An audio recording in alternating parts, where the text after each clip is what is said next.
Tadi saya lihat di grup Bang Juma kan yang kasih linknya itu. Jadi saya pikir Bang Juma yang mau bahas. Pak Ustadz ya, Ustadz Juma ya? Bang Zuma, Bang Zuma. Oh, Bang Juma. Iya. Nah, Bang Juma yang kasih link itu, saya pikir ya Bang Juma mungkin mau bahas. Jadi saya masuk karena saya penasaran mau dengar dari sudut pandang Muslim seperti apa kan. Ada Paulus di situ disebutkan. Jadi itu aja. Oh, Oke. lucu ini. Mungkin ada teman-teman Muslim mau jelaskan, silakan. Iya. Boleh saya mulai ya? Silakan Bang Juma. Bismillahirrahmanirrahim. Assalamualaikum warahmatullahi wabarakatuh. Waalaikumsalam. Sahabat yang dimuliakan oleh Allah, damai sejahtera untuk kita semua.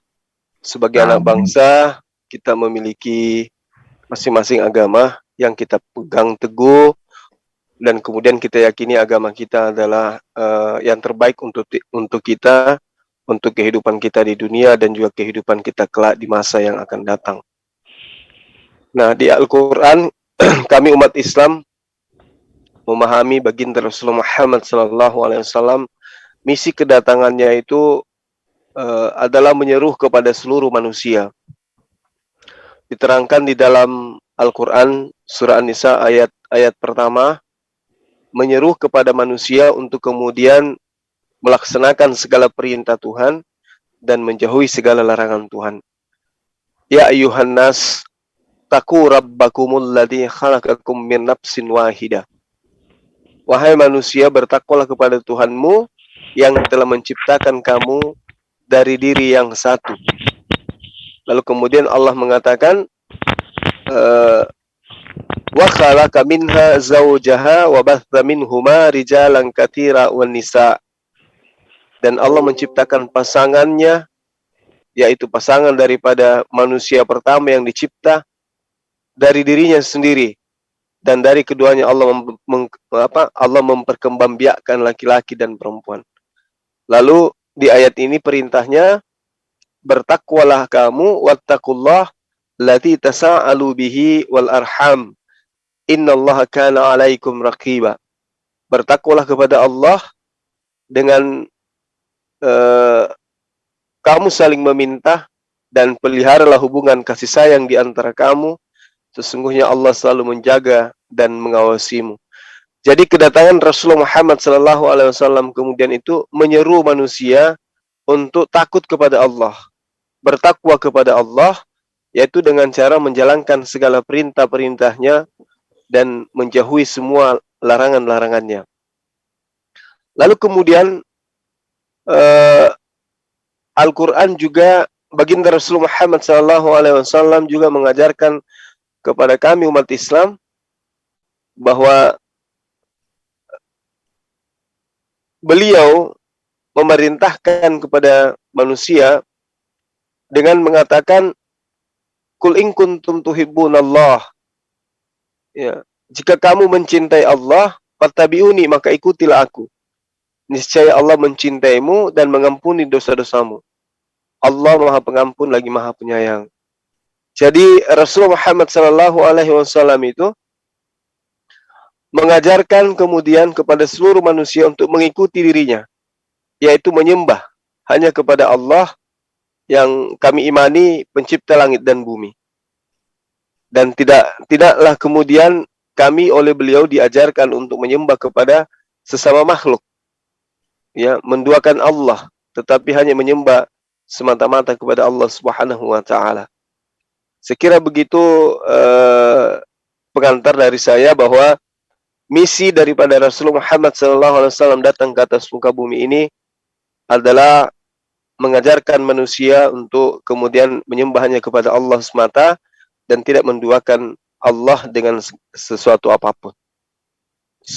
Terima kasih untuk sementara. Pada teman Kristen, mungkin ada yang ingin memaparkan, waktu dan tempat saya persilahkan.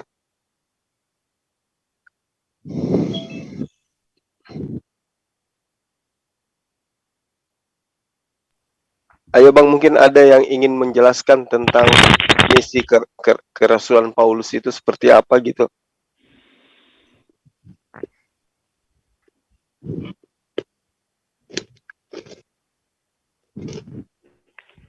Oh, jadi ceritanya ini saling dialog, artinya yang Kristen menjelaskan misi dari Paulus, yang Muslim menjelaskan misi dari baginda Rasul begitu. Iya. Oh, Lalu iya. ya, Gimana lanjut. gimana Bang? Saya pikir dua-duanya dijelaskan, artinya mau mengambil perbandingan gitu bahwa mungkin dari sudut Islam Muhammad lebih unggul karena begini-gini, sementara Paulus begini-gini.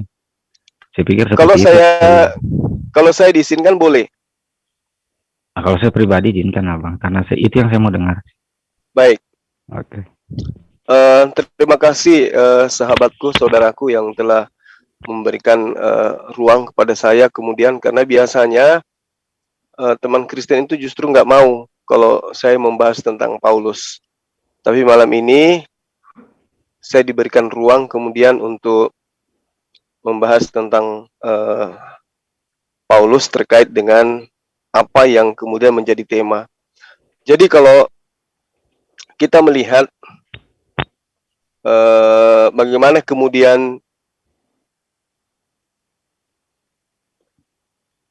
misi kedatangan Paulus itu sesuai dengan apa yang kemudian tertuang di dalam pengajaran beliau terhadap ketuhanan, ya sama seperti yang saya uraikan. Dia menjelaskan kepada jemaat di Roma, salah satunya di Roma 14 nomor 9.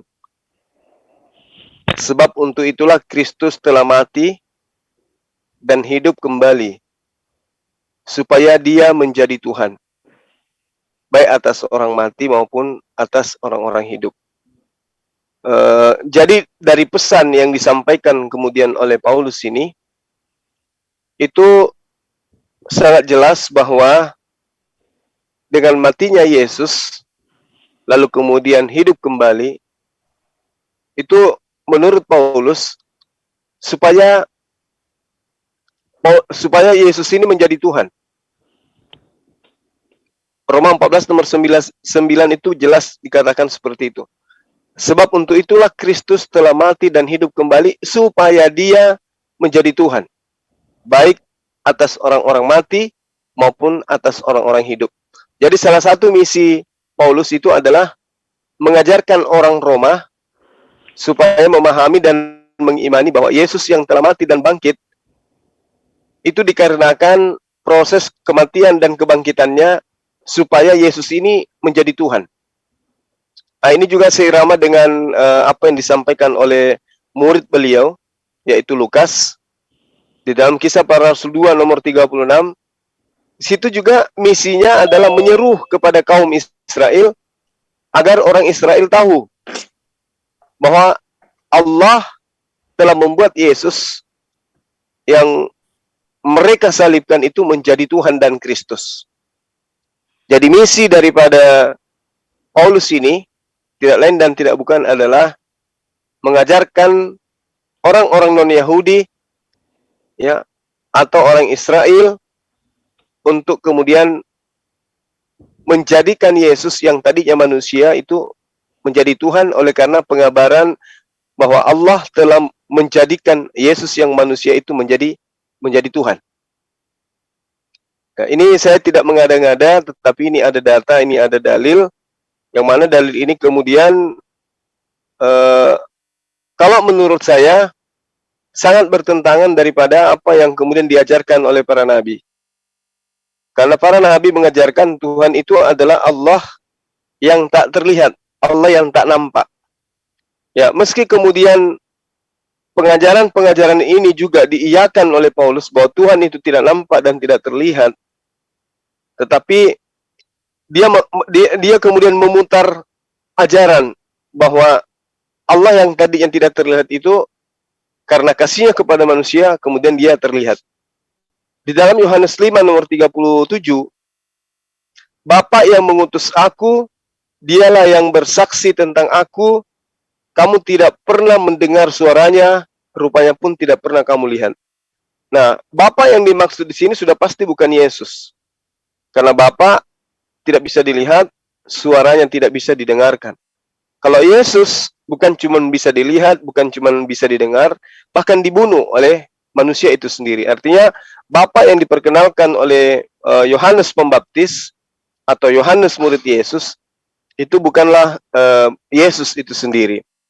Juga bisa kita lihat di dalam 1 Yohanes 4 nomor 12, tidak ada seorang pun yang pernah melihat Allah.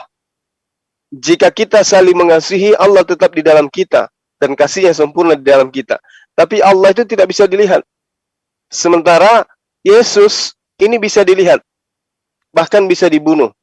Oleh karena itulah kemudian misi kedatangan Paulus adalah menjadikan Tuhan yang tidak bisa dilihat dan tidak bisa didengarkan itu menjadi dilihat, bahkan bisa dibunuh. Itu bisa diuji di dalam apa yang saya urai tadi dalam Roma 14 nomor 9. Sebab untuk itulah Yesus telah mati dan hidup kembali supaya menjadi Tuhan, baik atas orang mati maupun orang hidup. Nah, ini misi daripada kedatangan Paulus. Ya jelas sesuai dengan seruannya bahwa dia mengajarkan Yesus itu adalah Tuhan yang datang dalam rupa manusia, mati di atas salib untuk kemudian menebus dosa-dosa manusia. Sementara hal ini kalau kita selidik lebih jauh, itu sangat bertentangan dengan pengajaran para nabi, termasuk ajaran Yesus. Itu sangat bertentangan sekali. Nah, kalau berbicara mengenai apa yang saya sebutkan tadi, bahwa misi kedatangan Rasulullah Muhammad SAW itu salah satunya mengajarkan menyembah hanya kepada Allah. Dan bahkan misi kedatangannya mengajarkan kepada manusia tentang sosok Nabi yang datang kepada Bani Israel yang lahir tanpa ayah ketika ditanyai oleh Allah, wa isqalallahu ya Isa bin Maryam a anta qulta linnas takhizuni, wahai Isa anak laki-lakinya Maryam, apakah engkau pernah berkata dan mengajarkan kepada manusia Bani Israel, sembahlah aku. Nah, di sini Rasulullah Muhammad SAW dalam misi penyampaian kalamullah atau perkataan Allah kepada manusia dikatakan bahwa Nabi Isa berkata, Subhanaka ma yakunu li an aqula ma laysa li bihaqq. Maha suci engkau ya Allah, mustahil aku mengatakan sesuatu yang bukan hakku. Nah, ini Rasulullah mengatakan sesuai misi kedatangannya, dia menyampaikan melalui wahyu Allah bahwa Nabi Isa yang dituhankan itu mengatakan menjawab Allah di dalam surah Al-Maidah ayat 116 bahwa Maha suci engkau ya Allah, aku tidak pernah mengajarkan orang-orang untuk menyembah kepada aku. Di ayat 17 yang diterangkan, ma qultu lahum illa ma amartani bi ani ubudullah rabbi wa rabbakum. Adapun yang aku ajarkan kepada mereka, aku tidak pernah mengatakan kepada mereka kecuali apa yang engkau perintahkan kepadaku untuk aku katakan. Apa itu? Sembahlah Allah, Tuhanku dan Tuhanmu. Nah, ini misi kedatangan Rasulullah Muhammad SAW adalah meluruskan fitnahan terhadap sosok Nabi yang datang kepada Bani Israel yang menjadi Tuhan katanya, dibunuh untuk menjadi Tuhan, kemudian diluruskan bahwa Nabi itu semata-mata mengajarkan kepada muridnya, kepada pengikutnya, ani ubudullah rabbi wa rabbakum, sembahlah Allah, Tuhanku dan Tuhanmu. Dan ini juga seirama terhadap apa yang kemudian disuarakan oleh Yesus ketika dia meminta kepada Maria, datanglah kepada saudara-saudaraku, katakan kepada mereka, aku akan pergi kepada Bapakku dan Bapakmu, Tuhanku dan Tuhanmu. Ya, saya kira begitu sementara. Mungkin teman-teman ada yang ingin menambahkan. Waktu dan tempat disilahkan.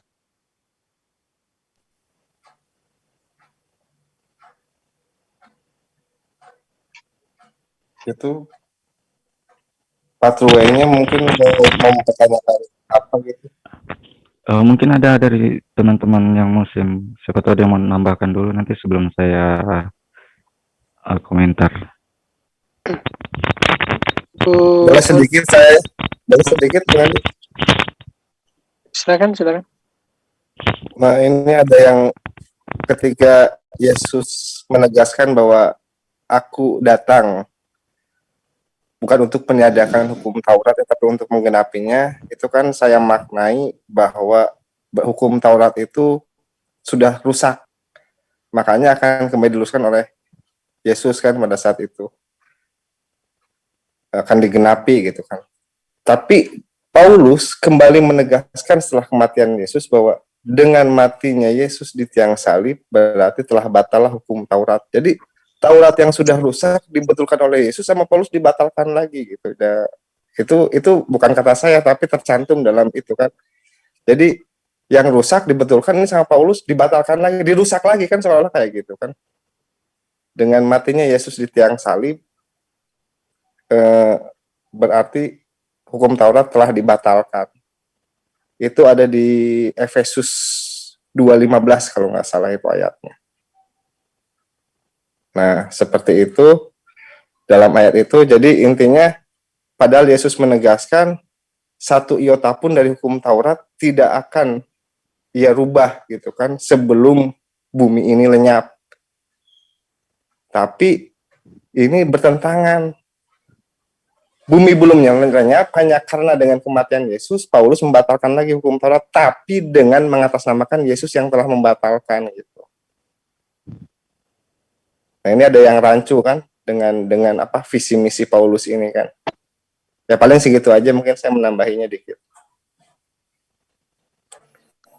Iya, memperkuat daripada data yang sahabat kita barusan sampaikan, itu tertera di dalam Lukas 11 nomor 27 sampai nomor 28. Ini kronologis kejadian yang harus kita hargai, yang harus kita junjung tinggi, bahwa ini adalah cerita yang kemudian dituliskan berdasarkan terhadap apa yang dihasilkan oleh penyelidikan yang dilakukan oleh penulis Lukas. Di nomor 27 diterangkan begini, ketika Yesus masih berbicara, berserulah seorang perempuan dari antara orang yang banyak berkata kepadanya, "Berbahagialah ibu yang telah mengandung engkau dan susu yang telah menyusui engkau." Tetapi Yesus menjawab, yang berbahagia itu adalah mereka yang mendengarkan firman Allah dan yang mentaatinya atau yang memeliharanya. Nah, artinya bahwa firman Allah yang dimaksud oleh Yesus itu adalah hukum Taurat. Makanya di dalam penjabaran sahabat kita tadi, Matius 5 nomor 19, ya. Barang siapa yang mengamalkan hukum Taurat dan mengajarkan kepada orang lain, artinya hukum Taurat ini adalah perintah-perintah Tuhan. Maka dia akan menempati tempat tertinggi di dalam kerajaan Tuhan. Nah, makanya Yesus mengatakan yang berbahagia itu adalah mereka yang mendengarkan firman Allah dan kemudian memeliharanya. Sedangkan misi kedatangan Paulus kemudian, ya, firman Allah itu dianggap sebagai hal yang menyebabkan manusia jatuh ke dalam kutukan. Efesus 2 nomor 15 yang sahabat kita uraikan tadi itu betul. Sama dengan Galatia 3 nomor 13 atau Galatia 5 nomor 1. Dengan matinya Yesus, maka kita dibebaskan dari aturan-aturan dan kita dimerdekakan dari kuk penghambaan. Artinya dibebaskan dari memelihara firman Tuhan. Karena di Efesus 2 nomor 15 itu jelas dikatakan dengan matinya Yesus maka dia telah membebaskan atau membatalkan hukum Taurat beserta dengan ketentuan dan ketetapan yang ada di dalamnya. Artinya bahwa betul yang diurai oleh sahabat kita bahwa Yesus datang untuk menggenapi, tetapi kemudian Paulus justru datang mengganjilkan. Saya kira begitu sementara. Silakan.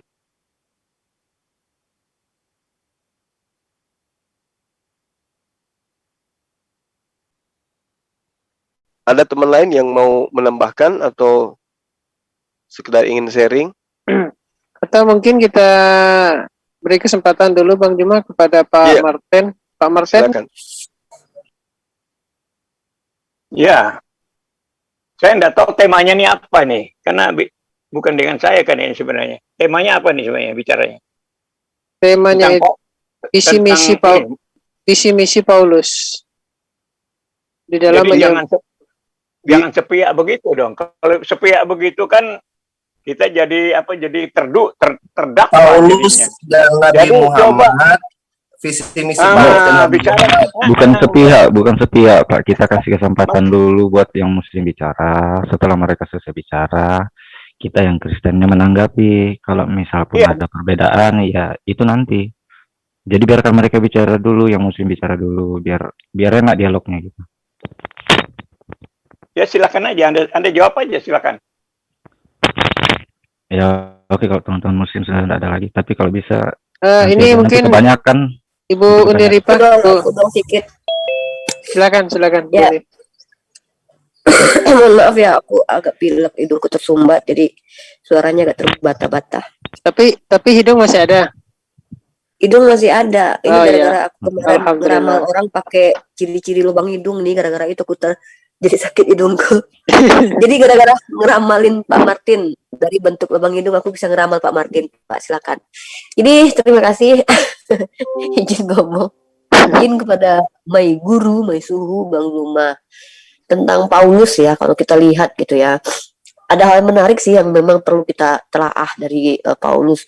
Saya itu satu kata yang diajarkan Yesus yang sangat saya pegang, karena kalau kita mau berhati-hati kepada para penyesat, para nabi palsu, ya kita seyogianya orang yang mengasihi Yesus seharusnya gitu ya, umat Islam mengasihi Yesus itu harus percaya sama Yesus. Kenapa? Karena Yesus sendiri memperingatkan ada penyesat nabi palsu, cara kalian melihatnya ya lihat buah perbuatannya. Nggak mungkin kata Yesus orang yang pohonnya buruk itu menghasilkan buah baik, dan tidak mungkin pohon baik menghasilkan buah buruk. Nah, dan ini kalau ingat Rasulullah SAW itu ya, beliau itu kan bergelar Al-Amin ya, terpercaya dari beliau kecil sampai beliau diangkat menjadi nabi. Bagaimana mungkin ini kalau mengikuti kata Yesus, beliau tidak mungkin menghasilkan buah buruk gitu. Nah, itu kalau saya tangkap dari pernyataannya Yesus. Tapi tiba-tiba beberapa waktu selang Yesus sudah naik ke langit, setelah dia memperingatkan ada serigala berbulu domba, kemudian ada orang yang akan mengaku-ngaku bertemu Yesus di sana, bertemu Yesus di situ. Tiba-tiba ada orang yang mengaku ketemu Yesus, mengaku telah dipilih dari lahir gitu. Dan ternyata orang ini adalah orang yang pernah menyiksa murid-murid Yesus. Ya ibarat kata kalau seandainya saya nih, tiba-tiba ada seorang penjahat kelas kakap, dia ngaku datang ke tempat saya gitu, bilang, Riva, bapakmu bilang kamu harus ikut sama aku sekarang. Aku udah jadi orang baik gitu. Nggak mungkin aku percaya gitu aja gitu. Tapi kalau ada orang di kampung saya itu terkenal kebaikannya gitu, orang udah tahu semua kebaikannya. Ketika dia mungkin bapakmu nyuruh kamu ikut sama saya, ya mungkin saya akan percaya kalau di antara dua pilihan ini gitu. Tapi kalau kita bicara tentang misi-misi dari Paulus atau apa, ya bisa lihat sih dari perjalanannya Paulus sih misinya apa. Kan dia capek-capek nulis surat-surat itu buat apa coba? Buat menegaskan kerasulannya juga kan, mengajarkan ajaran-ajaran gitu. Kalau kita umat Islam kan nggak boleh percaya gitu aja kalau seseorang itu ngeklaim gitu kan. Nah, kalau klaimnya itu bisa dibuktikan seperti Al-Quran yang menantang dirinya, aduh hidung aku mulai nih bermasalah. Kalau Al-Quran kan menantang tuh, kalau memang Al-Quran ini buatan Nabi Muhammad, maka kalian pasti akan menemukan banyak kontradiksi di dalamnya gitu. Jadi intinya gitu aja sih, simple. Kalau mau tanya visi misi Paulus sebenarnya apa sih gitu ya, aku juga cari tahu deh. Apa sih tujuannya Paulus sebenarnya gitu, dengan membatalkan hukum Torah, mengajarkan kepada orang yang non Yahudi untuk percaya kepada Yesus, kemudian membatalkan hukum bersunat gitu. Apa sih misinya gitu? Kalau aku lihat sih kata Al-Quran tuh gini ya, wala talbisul haqqo bil batil. Tidak boleh kita mencampur adukan yang hak dengan yang batil yang hak gitu. Kalau aku lihat sih sejauh itu ya Paulus mencoba mencampurkan ajaran orang-orang Romawi dengan ajaran Yahudi sih. Ya bisa saja kalau bersatu Yahudi dengan Romawi kan pengikutnya makin banyak gitu. Sama lah kayak orang-orang liberal sekarang. Itu sih, aku izin lagi hidung aku meler. Assalamualaikum. Ya, baiklah, saya coba menjelaskan ya tentang Paulus. Paulus itu kan orang Farisi, ya, orang Farisi yang taat menjalankan syariat agama, seperti ahli Taurat, ahli hukum. Mereka tuh bicara tentang aturan-aturan. Lalu Paulus ini sebagai orang yang taat menjalankan. Nah, mereka ini orang-orang yang sekedar menjalankan ritual, ya. Itu untuk orang Israel memang sampai batas itu saja. Orang Israel itu hanya menjalankan ritual aja supaya mereka mengenal Tuhan yang benarnya. Makanya lebih ditekankan supaya menyembah Tuhan yang esa, jangan sampai menyembah berhala-berhala yang ada di sekitar itu. Itu tekanannya pada orang Israel itu. Tetapi di dalam apa pelayanan kepada bangsa-bangsa lain, nah itu sudah mulai lain lagi penjelasannya. Hal lain itu bukan berubah, tapi apa yang ditekankan kepada bangsa Israel itu digenapi di dalam pelayanan kepada bangsa-bangsa lain. Kalau untuk